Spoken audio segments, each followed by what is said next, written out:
princeps militiae celestis, Satana malios que spiritus malignos, via perditionem animarum, pervagantur in mundo divina virtute.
Blessed be the holy and undivine Trinity, now and forevermore. Peace be with you, my brothers and sisters. Welcome to episode number 20 of Tenconi Talks, live and direct from Tenconi Towers, as always, discussing what Christian nationalism means and our mission to save Britain and how you can make yourself a part of that history. I am honored and blessed to have a special guest speaker tonight, a man who I've been building a rapport with for some months now, who's becoming increasingly important to our cause and indeed to my cause in Britain. And we'll get to Justin in just a second. But the main theme of tonight, as always, disciples, patriots, and supporters of the faith, is going to be to address the topics that simply aren't addressed frequently enough. And that is, what is going to save Britain? And is it to do with our faith? Is it to do with our religion? Or is it more to do with culture? Is it to do with history and heritage? Without further ado, Justin Kurian joining me from New York. Justin, can you hear me? How are you this afternoon, sir? I can hear you well, and I'm very happy to be here for episode 20. I always like the number 20. Episode 20. Well, there we go then, right? So maybe that's luck. I'm not sure. It's approaching. Well, we're middle of Holy Week. I'm starving hungry. I'm not going to lie to you, Justin. On a scale of 1 to 10, how hungry are you? Is 10 the hungriest? 10's the hungriest. Okay. Let's see. I think that's called the 10.1. That's where I am. So, Justin, for our audience, tell us, how did we find each other? How did we get to know each other? Tell us a bit about who you are, and tell us a little bit about Reclaiming Christendom and where people can find your work. Sure. Well, Reclaiming Christendom is a ministry we have. We have a large YouTube channel that's growing by the thousands every month. Just look us up on YouTube. ReclaimingChristendom.com is our website, and just look up Reclaiming Christendom. We're a group. I have also Gavin Ashenden, who's part of my team, who was the former pastor to the Queen of England, who stepped down and became a Catholic. So he and I run a lot of the shows. We do a show together, and we are really reaching out to the Western countries mostly, and really emphasizing how important Christianity is for our civilization. We can do everything else, try everything else, but if we lose our Christianity, we lose the life we know, the civilization we know, and it's that simple. There is no other alternative. So if you want to save England, if you want to save the West, if you want to save the United States, you simply cannot do it without reclaiming Christendom, and that's where we got that name from. In terms of us, we've met through our common friends. We have some, our circles are not that big, so I think we connected through a few of our common friends. We saw that our missions were very similar. We had a lot of the same views, and the friendship just bloomed from there. Again, thanks be to God, and thanks so much for being with me tonight, Justin. This is absolutely what happened, Patriots. Justin was recently with Mel Gibson, and he was on the set of the filming. I'm sure a lot of you know about this. Mel Gibson's making a second movie to the Passion, and Justin told me about this. And I said to Justin, I said, "Listen, Justin, grab Mel and get him to do like a face to camera, like saying, listen, Nick, we understand that you want to take on the communists in Britain and you want to reclaim Christendom. That gets my vote. But I don't think we're quite there yet with the relationship with Mel, are we, Justin?" We're getting there. Mel is doing a fantastic job. He obviously, we all know about the success of the first Passion of the Christ, and now he's filming number 2 and 3 in Italy. They made a fantastic script. Mel's directing. We all know what a brilliant director Mel is, all of his films. A great actor, but an even better director, in my opinion.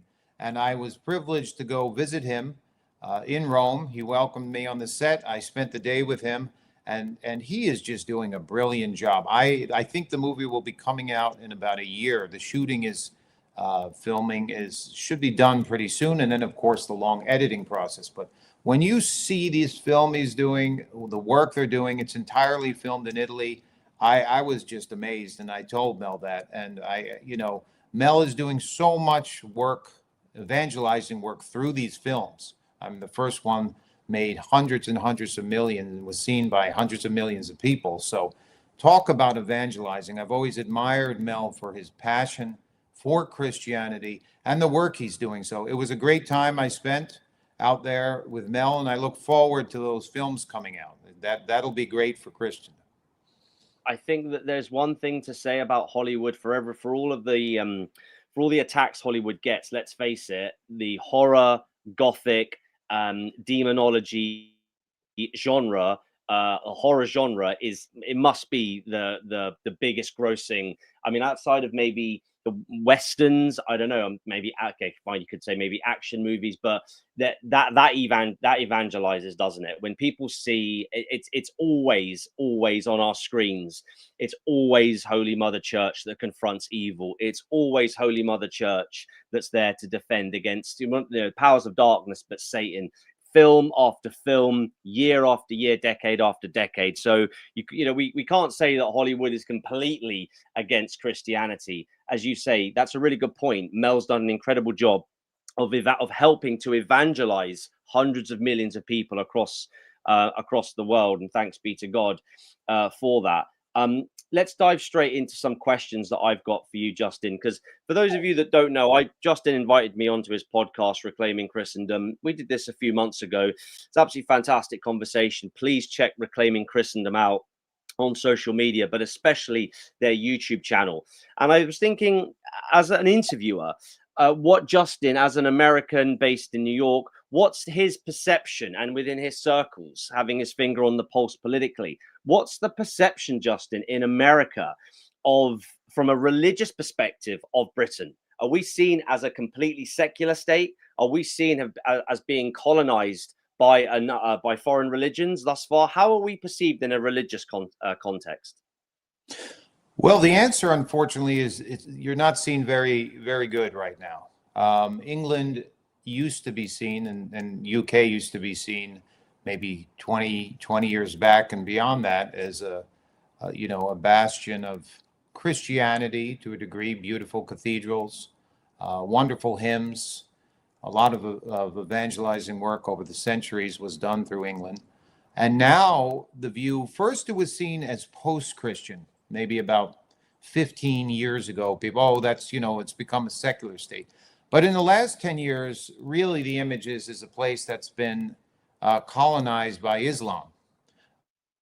That's the public opinion right now. I think some of your listeners might recall that when J.D. Vance, our vice president, visited the UK, he made a joke that, and this wasn't entirely in jest, that the UK might be the first country, or England might be the first country, Muslim country, to possess a nuclear bomb.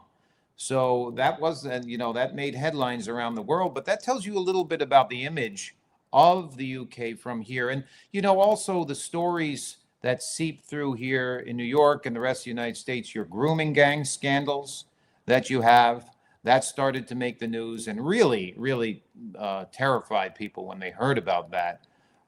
So unfortunately, and also another big thing is the censorship going on there. If you put online posts, Christian online posts, if you speak your mind, we saw that on a list recently.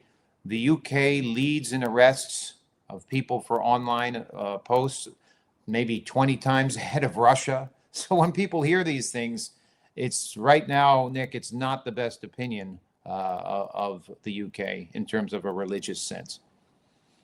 Yeah, that's right. So we've got multiple issues in the UK, hence why I do what I do, hence why I fight the way that I fight, hence the team I've got around me, hence the crusade which we have launched, which we're well known for now, both with people who love to hate us, supporters, and our critics as well. It is a crusade. So in there, unpacking it, there's a lot there. Two-tier policing, two-tier justice, a traitorous monarchy, traitorous governments, very liberal, secular, very left-leaning, and even Marxist in orientation.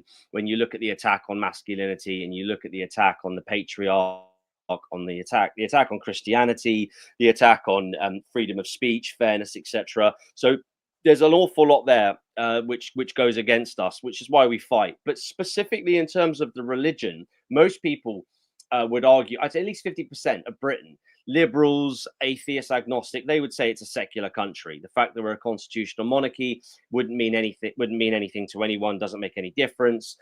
They don't want hymns in school, they don't want prayers in school, maybe 50% of the country. And the list goes on and on and on. And there's no public displays of devotion. We all know what's happening during Holy Week in a country like Spain right now, and in places like Italy, Portugal, Greece, for example, other parts of the world. We know what's happening. You have the public display, which is the flex. That's where the government or the church or both, whether it's taxpayer funded or not, say this is going to be a huge, great big display. There's nothing wrong with that at all. This is all about glorifying God. And we will do that, not just hiding away, but we will do it publicly as well. We don't have anything like that in Britain whatsoever. So my concern is with the 50%, and that's my forecast, the 50% of your socially conservative, patriotic people in Britain. They have never had any representation. They've never had any political representation whatsoever. And that's what, now leading my own party, that's what we now find Britain has on the table. It has representation, and a lot of people involve the working class with that. It's all to do with religion. It really is, because religion's been off the table. It's been off the table with friends, with family, in discussion. It's just been off the table for so long. And that's liberal Britain for you. Maybe it's brought up, but it doesn't matter. Maybe people talk about it, but it doesn't matter. And it's just something that's happened along with liberalism. You see how I'm quite fair with my assessment. It's just something that happens with liberalism. So my argument is that Christianity is under attack in Britain, but I make it balanced by saying that we also, due to liberalism and loads of other bits and pieces, we have also forgotten the faith. So we have to, as conservatives, we have to hold our hands up, 101 personal responsibility, and say that yes, there is no question our faith is under attack in Britain, but we are also culpable. The problem you've got with that argument is that we say culture runs downstream from politics. So I want to talk about Christianity in America and this argument that culture runs downstream from politics. Is Christianity, as far as you know, is it state by state, or is it just as a very large country? Is Christianity under attack in any way in America? And if so, how and by whom? Okay, well, I would say that when you're answering that question, I would divide it into, we have the government and then you have the culture. Now, in terms of the government, here in the United States, we have the First Amendment, which gives the freedom of religion. We have the Establishment Clause in the First Amendment, which says the government cannot establish any religion. This prevents, anything happening from the government. Now, you have to remember, when the United States was founded, it was 99.99% Christian. So they never thought about any other religions. They didn't think about Islam. They didn't think about Buddhism. It was more the different sects of Christianity and what would it be. So in general, in the United States, you'll see in the courts, there are battles about religion. For example, Engels, there was a court case in 1962, Engels versus Vitale, which outlawed prayer in public schools. This was in 1962. Before that, in the United States, there was prayer in all the schools. But what happened was, as the non-Christians started to increase, there were more and more challenges, and also secular people challenged it, and they started to win in court some of the cases. There was a recent case, you might have heard about it over there, where there was a bake shop where the owner refused to bake a cake for a same-sex couple for their wedding. He said, it's against my Christian faith. This went to court, and ultimately the court sided with the bake shop owner and said, listen, you can't force someone to go over their religious beliefs just because you want this wedding. So in the world of the courts and things, there's a constant battle in the United States over religion. We have freedom of religion, but these special interest groups and lobbies are attacking Christianity. They're the ones who bring these cases. They're not individuals. They're well funded by George Soros and these other groups, and they're constantly attacking. Now, the Supreme Court is largely conservative, so we're winning a lot of those cases, but it is under attack. Now, the other branch is culture. You mentioned, Nick, earlier, Hollywood. So is Christianity under attack on the unofficial world, in the cultural world? And I would say absolutely yes. If you're a conservative Christian and you want to go into the film industry or the music industry or anything, you're going to be under attack. That's part of the reason why Mel Gibson was under attack. He's a conservative Christian, fantastic person, fantastic filmmaker.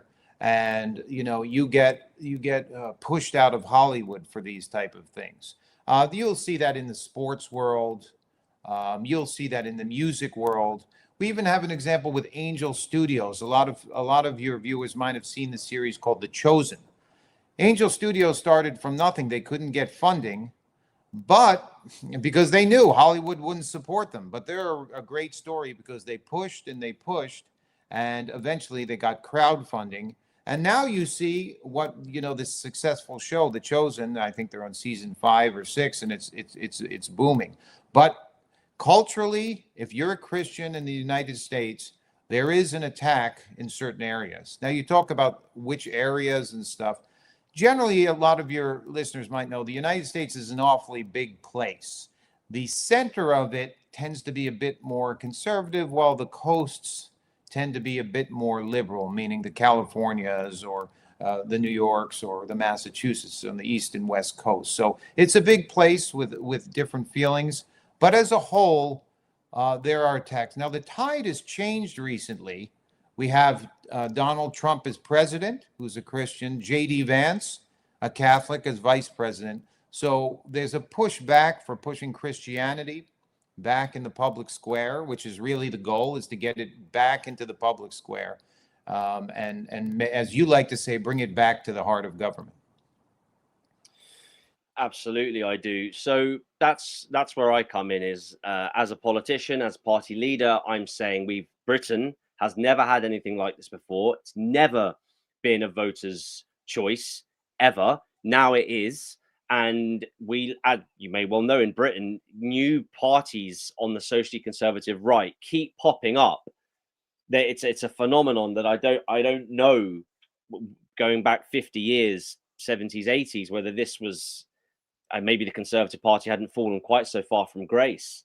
But it is a constant problem for the voters, for the patriots, because it confuses them. There's always something new and shiny on the right popping up. And I'm there saying, listen, it's really simple.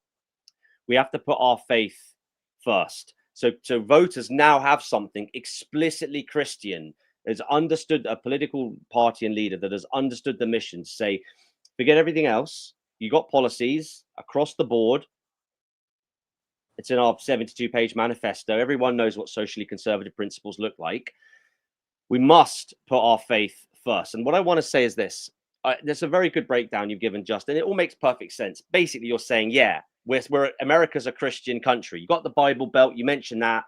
There's good, there's bad, pros and cons. But ultimately, Christianity is both protected and under attack. Right. Well, we know this because obviously, if you believe in the life, death, passion, resurrection, ascension, if you believe in Christianity, if you are a disciple of our Lord and Savior Jesus Christ, obviously we're going to grapple with darkness. We're going to grapple with the evil, right? We're going to grapple with the devil.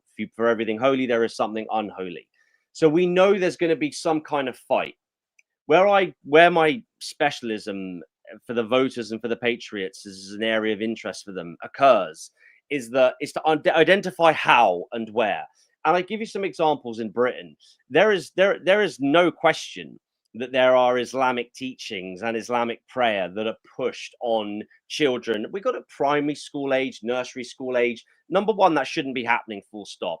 And number two, we know that Christian hymns, prayers, devotions, adorations, etc., they aren't compulsory.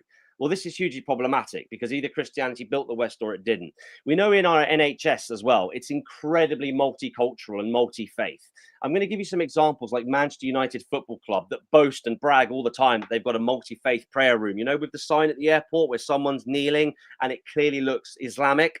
This multi-faith prayer room stuff that you'll see go viral, it does it at least once a year, where these football clubs have these it's multi-faith, but we know that it's for the Muslim players. It's not for the Christians. It's the same with the airports as well, with the multi-faith prayer rooms. And that's the thing about Christians. We all know we can stand, you know, it's biblical. You can lie prostrate. Again, that was ripped by the Islamic faith.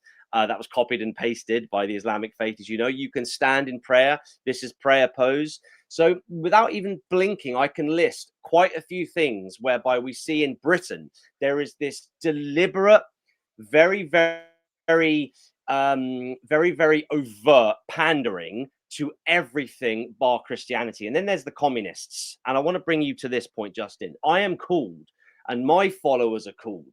My supporters are called, going back to that 50% in Britain, the patriots, the socially conservative, the religious, whether they're Catholic, Anglican, we're called far right. We're called Nazis. We're called racists and we're called fascists because we embrace what we call true Christianity, which, as you know, and I know you know this, muscular Christianity.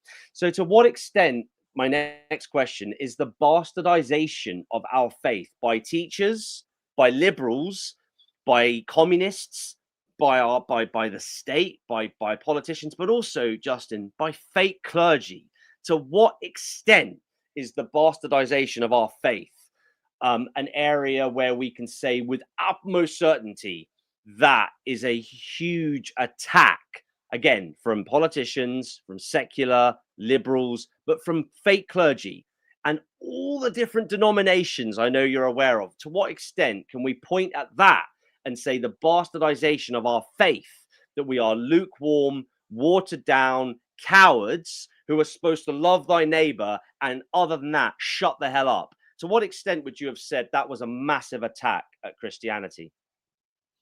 Well, I would agree. I would agree with you 100%. I don't think there's any more insidious way to attack Christianity than to sneak in, pretend you're a Christian, and water down the faith. I mean, you think of a young man, 18, trying to come into the faith. He walks into a church, and the gospel isn't even mentioned. There's nothing about the Bible. There's nothing about any of this. It's just about social justice causes. This has nothing, this has nothing to do with this. The job of the church in Christianity is to save souls from hell. And to do this, you have to preach the gospel. There's plenty of other places to go in our society to find out about, protesting because you don't like, chickens or put in a cage. You have other places to do that. The most important thing in everybody's life is a good, strong, muscular Christianity. And it's under attack, as you say, from within. You have multiple churches, especially of the Protestant churches, where if you drive by, it happens here in the States, I'm sure over there, all you see are gay flags, the pride flags, BLM flags, and any other social cause. You don't even see a cross. You don't see a mention of the faith. And you don't see that in any other religion. It's only in this liberal Christianity. So I think it's insidious. I feel bad for, the young people who want to try to come and join, and they walk into a church like that. They're not going to last very long in those churches, because when they see that is what's there, they'll walk out. But the problem is some of them never walk back to the faith. So I think it's very, very important that people look at the church and say, unless this is a true Christianity based on the Bible, based on the traditions of the faith that sticks to its principles, I am not interested. And that's why you see a collapse of a lot of these liberal Protestant churches. A lot of them have a lot of money saved in the bank, but because if they didn't, they'd be out of business. The growth in the church, as we can talk about in a bit, is all coming from the conservative end of the church. I say conservative, but we're really just talking about the true church, what it should be. That's where the growth is, and we can talk about many examples of that. But at the end of the day, you said something earlier, which I agree with, is we also have to look at ourselves. That 50% or that percent here, if they claim they're Christians, yes, we can blame other forces coming in, Marxism, Islam, and these are problems. But you can't fight something with nothing, okay? You have to fight back. These are Marxism and Islam are powerful forces. And you can't sit and watch Netflix and football and drink beers and just say you're against these forces and think they're going to stop. The only way to stop these forces is to get back to the faith in a muscular form. Why do you think the countries in Europe that have resisted Islam, resisted Marxism, are Hungary, Poland? These are the countries that are doing the best job because these are strong Catholic countries that resist it. A liberal, secular democracy is powerless against those forces. And that's why what you're doing and what I'm doing is to promote Christianity, because if a muscular Christianity is not promoted to the West, to England, to the United States, it is inevitable that it will fall. You can raise the alarm, tell people about these problems, tell them about Marxism, tell them about Islam. Well, that's great. But if they're just sitting, drinking a beer and watching football games nonstop and ignoring their faith, it's just a matter of time before they fall. It's inspiring stuff. I want to zone in on one particular thing you said there. Liberal secular democracy has absolutely no armor, no weaponry, no defense against forces like Marxism, like Islamism.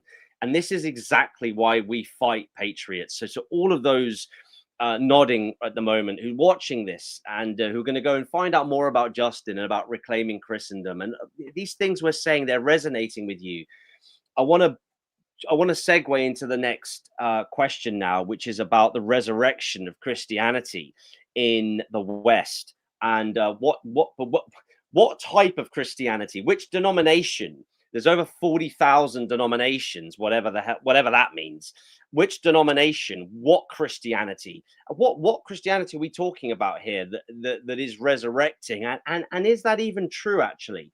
But again, I have to just say, Justin, thanks be to God, because that's really the epicenter of the show tonight for everyone, is what defense do we have against the forces of Marxism, Islamism, and indeed liberalism? Again, you mentioned about drinking a beer, watching Netflix, watching football, or basically just sitting on your backside and not doing anything. Weakness, cowardice, apathy. Again, men who aren't physically fit and ready to fight, combat ready. Man should be a lethal weapon, which should never be deployed unless it's for self-defense, or in the case of Christianity, as we're taught, just war theory. And I want to just also close before we move on to say, you mentioned traditions. You mentioned gospel a lot. You mentioned traditions once or twice. Now, I can vouch for you. I know that you're someone who knows what they're talking about. But it really does. It's such a bugbear for me how Christians, we're so compelled to talk about the gospel and about chapter and verse and about text. And this is obviously 101. I mean, like you, I'm between books every day, and we do the best we can in terms of our study and our ability to evangelize. But the traditions of, there's this thing called a church and the traditions, and I think that it's modernity and progressivism that despises these traditions. I think the modernists, the progressives, the liberals, the seculars, they tend to be more progressive than conservative, than traditional. And as conservatives, we're traditionalists. So I feel like that when we go on now to talk about what exactly is resurrecting within Christianity, and with whom, and with which gender, and with which age group, and with which denomination, we need to start talking more, I think, as Christians, as Catholics, as Christians, looking at it from the unity perspective. We need to start talking more about the importance of the church traditions, because church fathers, going back to the sermons that you mentioned, where young guys walk into these parishes and it's just gay this, abortion that, social justice warring the other. No young male is interested in any of that.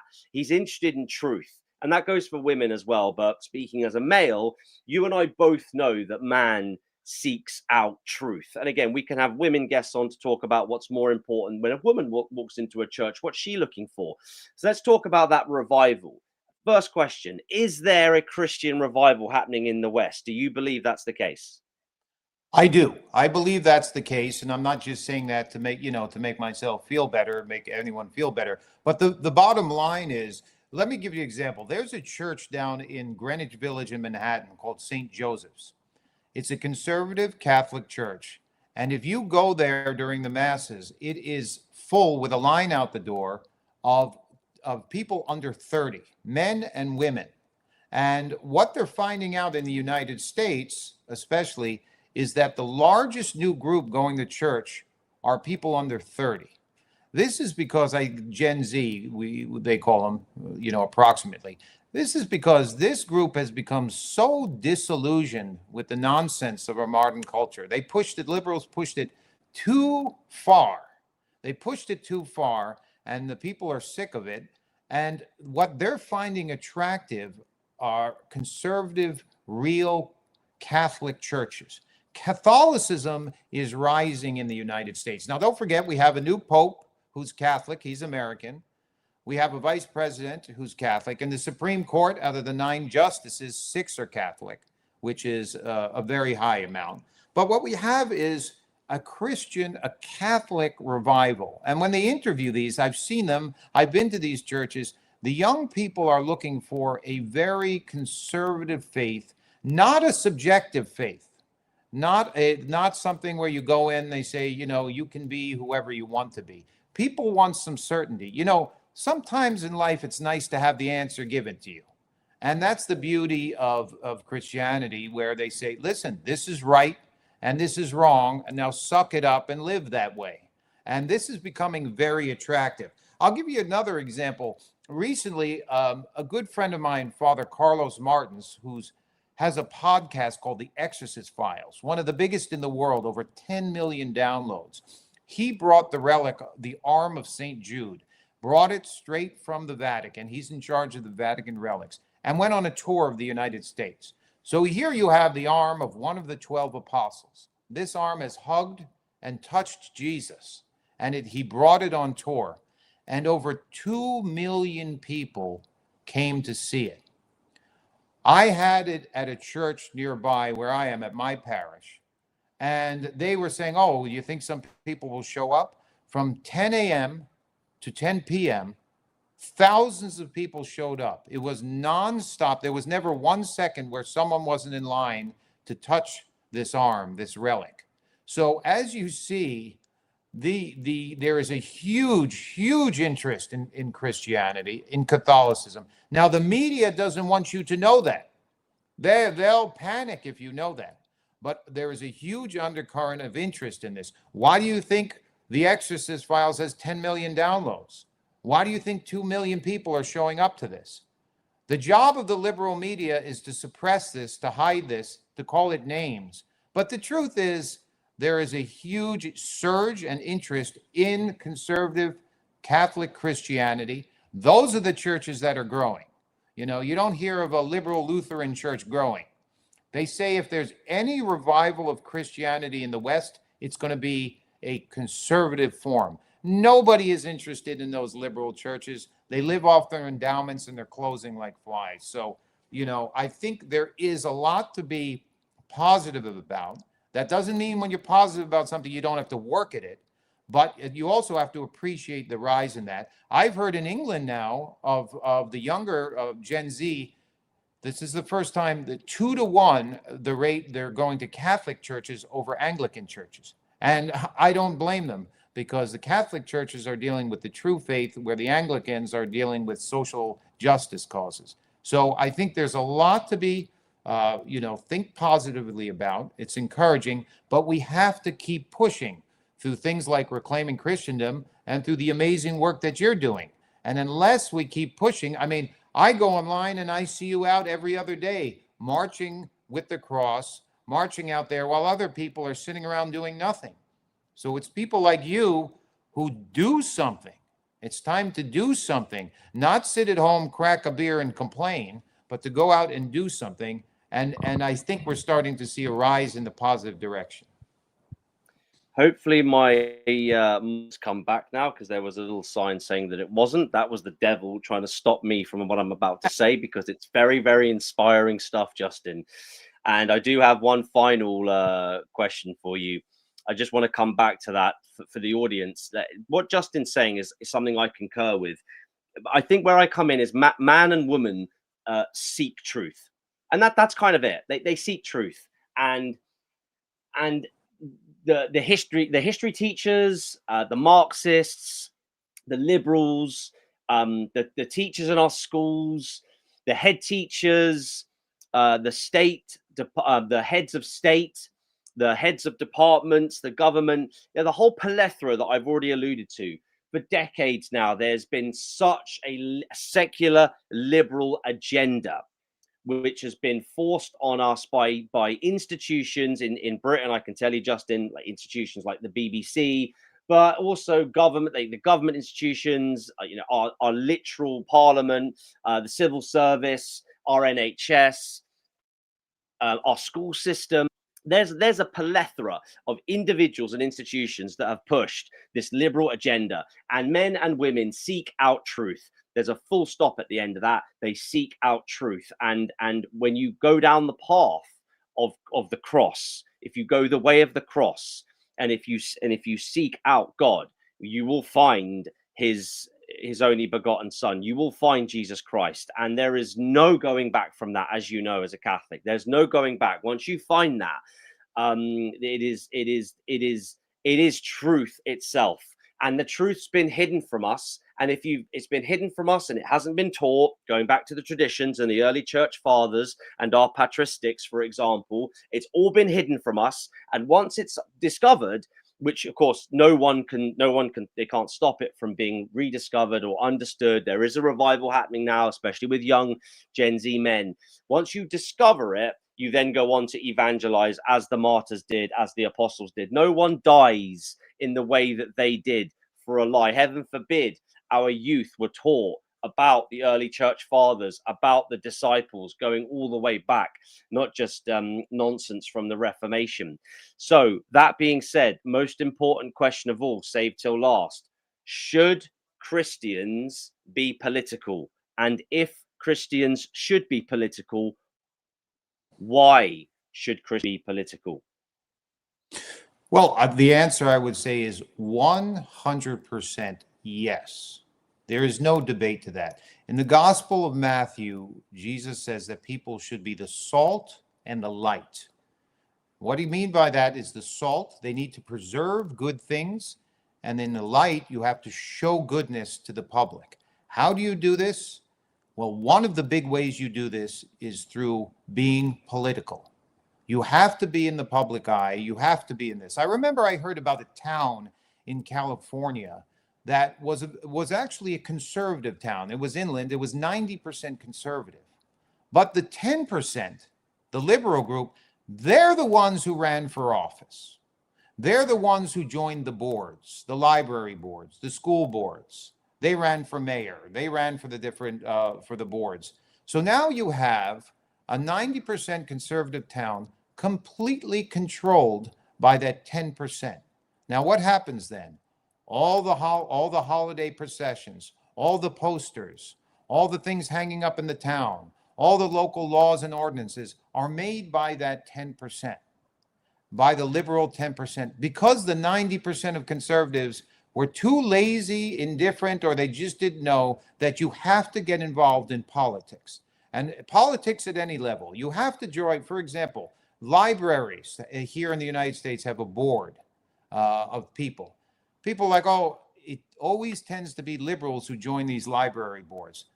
There's a lot of power to being the library board. You choose what books are in the library. You choose what posters are in the windows of the library. You choose what guests come to speak 3 times a week in the library. And this is controlled by the liberals. So if you don't join in politics, if you don't run for politics, run for your local boards, run for your local councils, it's game over.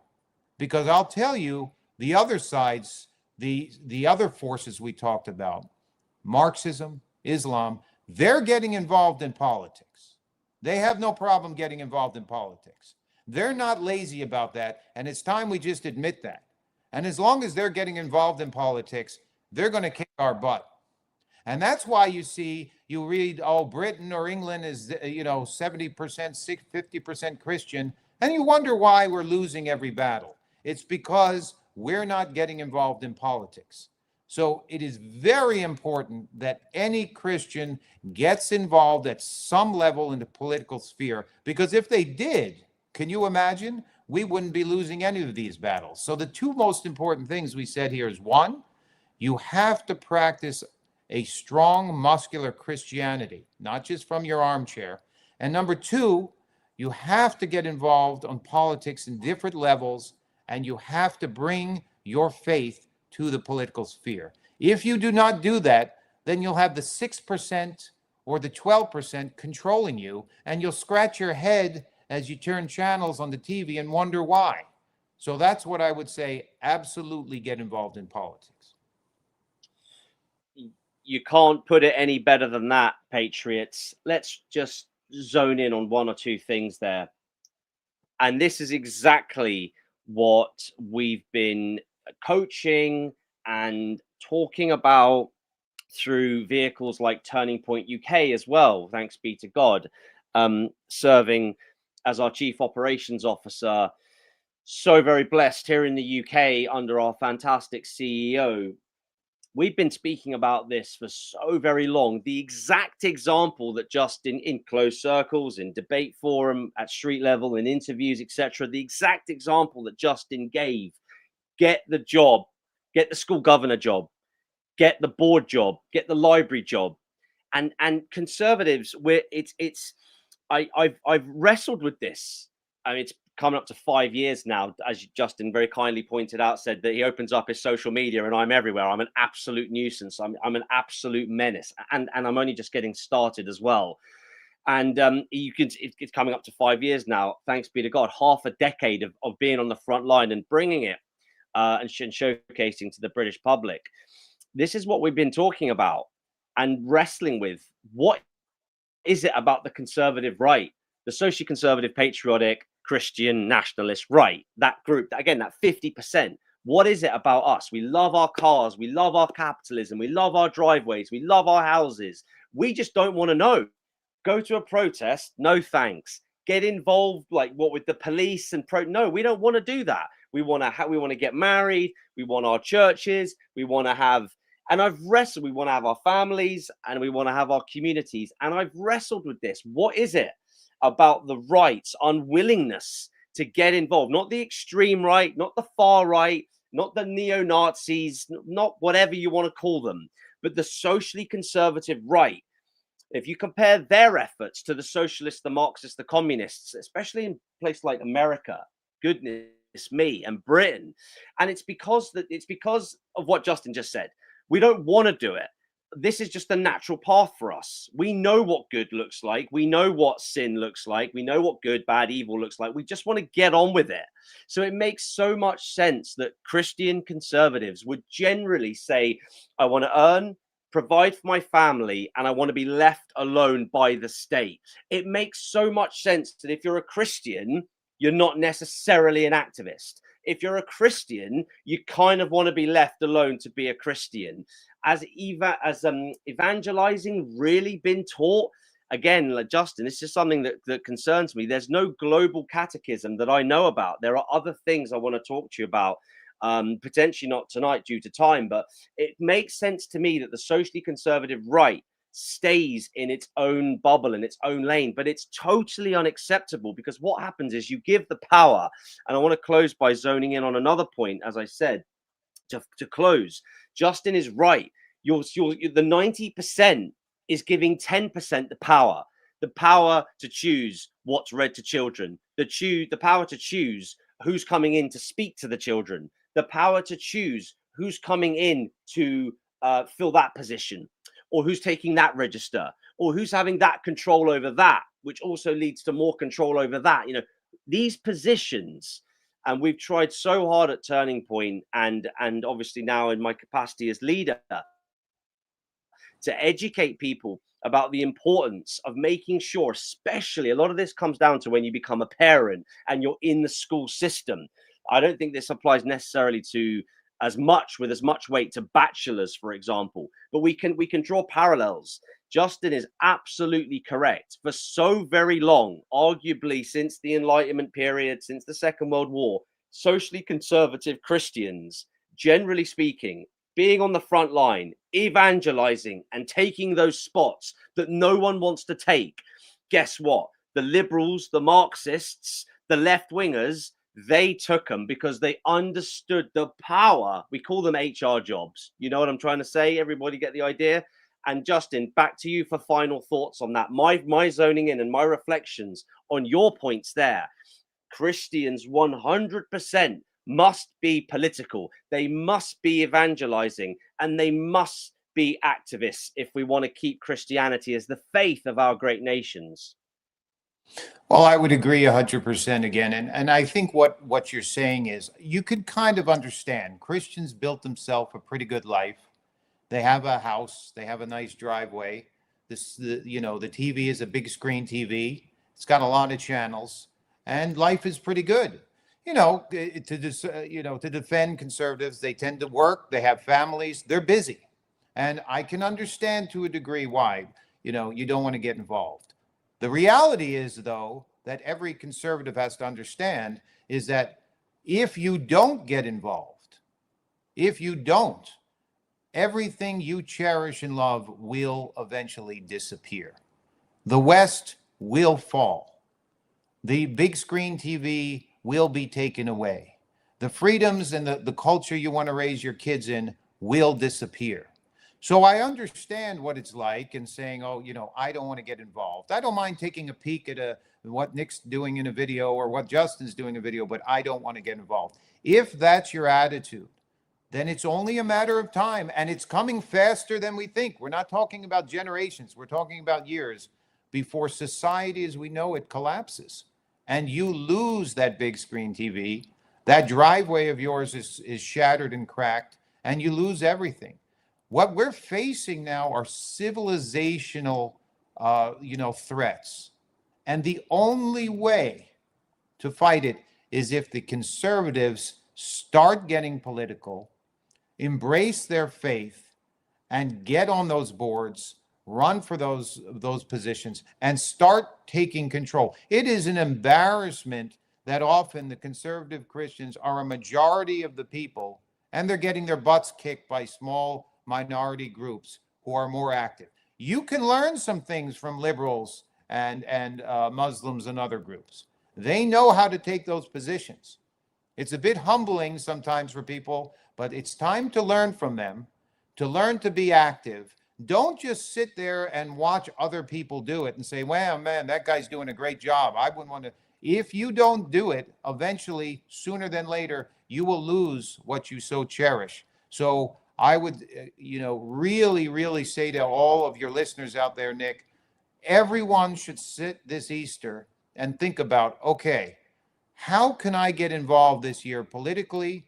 How can I promote the faith more? And how can I do it in a serious way? I think that's a great thing to think about during Easter. And I hope everybody does. I'm gonna take the next 35 seconds that we've got left. Justin's been so kind with his time for us this evening, Patriots. I'm gonna take the next 30 seconds to again zone in on 1 or 2 points there, and then obviously we will call it a day. It's very simple. Going back to what Justin said, you cherish it, you love it, you want it, and you want to protect it. If you don't do those things, if you don't look after it, cherish it, oil it, look after it, clean it, protect it, it's going to rust, it's going to rot, it's going to end up in the trash. Dealer's choice. It's that simple. We're taught this from good parenting, along with thousands of other good items of good parenting. You got to look after what you want to look after. That which you want to look after, you probably want to look after that. Now, if I can change and if I can learn, then anyone can. And I know that every Catholic and every Christian has that story to tell. And that's what it's all about. And the church loves sinners so much. It's all about the conversion of souls. It's all about saving souls. So there is no tomorrow. And it's never too late. And the last thing I want to zone in on is, or two things actually, what Justin said there. We're literally the heavyweights. We're the Mike Tysons in the boxing ring. And this is something I've always said, and I've been told off a few times for saying it, but with the natural social conservatives, we are the majority. We are the masses. We are the Mike Tysons. We're the Lennox Lewises. We're the Evander Holyfields in the boxing ring. We have it all. We just don't go for positions of power. So why do I do what I do? Again, going back to my point about these parties popping up on the right all the time, I have no interest in any of it. I'll talk with any leader on the right. I'll talk about first past the post system and unity and how do we save Britain, but I'm not wrong with my mathematics and my assessment. If Britain turns back, not to Christianity, but to actual Christianity, to the actual Christianity, to muscular Christianity, to the way of the cross, if Britain turns back to our Lord, then from there, we can genuinely restart. We can resurrect. We can restart everything. And it links to then other items of activism, like taking positions of power. But we're running out of time. So you can fan worship or fanboy or fangirl over the next hero that arrives on the right. UKIP, our Christian crusade won't be going anywhere. Because I heard it all during Nigel Farage's reign at the summer election 24. I heard all about it. Nigel was the guy, Reform was the guy, then he wasn't the guy. I've heard it all before. I will work with anyone politically if our values and ideology aligns. But I know that only returning back to God, only bended knee, bowing of the heads, only Christianity, only Christ can save the mess that we're in. That's how far fallen from grace. And just to add one tiny thing to that as well, Justin, guess what? Everything you've said, everything I've said, you're going to be called a Nazi, guys. You're going to be called a racist. They're going to throw everything at you. If you pick up your cross, they're going to throw absolutely everything at you. So not only must we do these things, but then you're going to be persecuted for truth's sake. You'll be persecuted for righteousness' sake. And the only people that can stand up to fight back, if that's the case, are knights.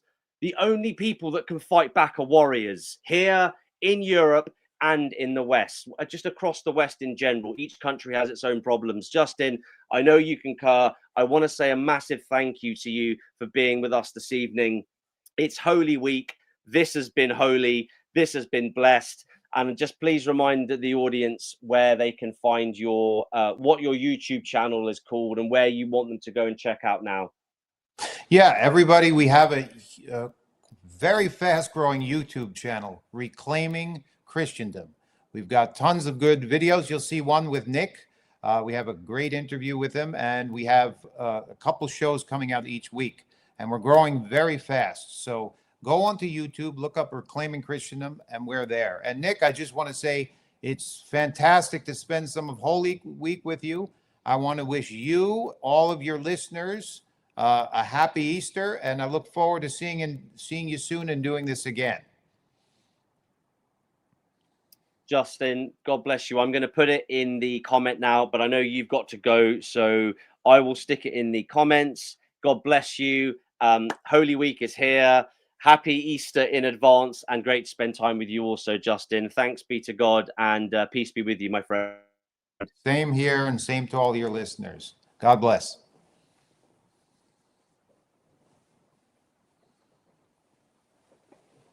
Right, guys, I'm going to put Reclaiming Christendom into the comment section here, if it'll let me. So it's as it sounds, guys. Reclaiming Christendom. Please do check out Justin's channel there and the work that they are doing. God bless you all, and I will look forward to seeing you next week on Wednesday, hopefully at the usual time of 8 p.m. God bless.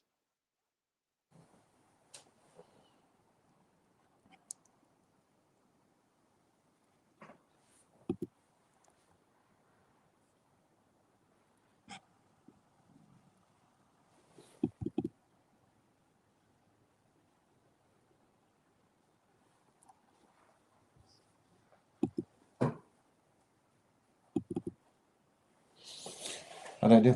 Fantastic. Huh? You shouldn't. I think you did fantastic. Right.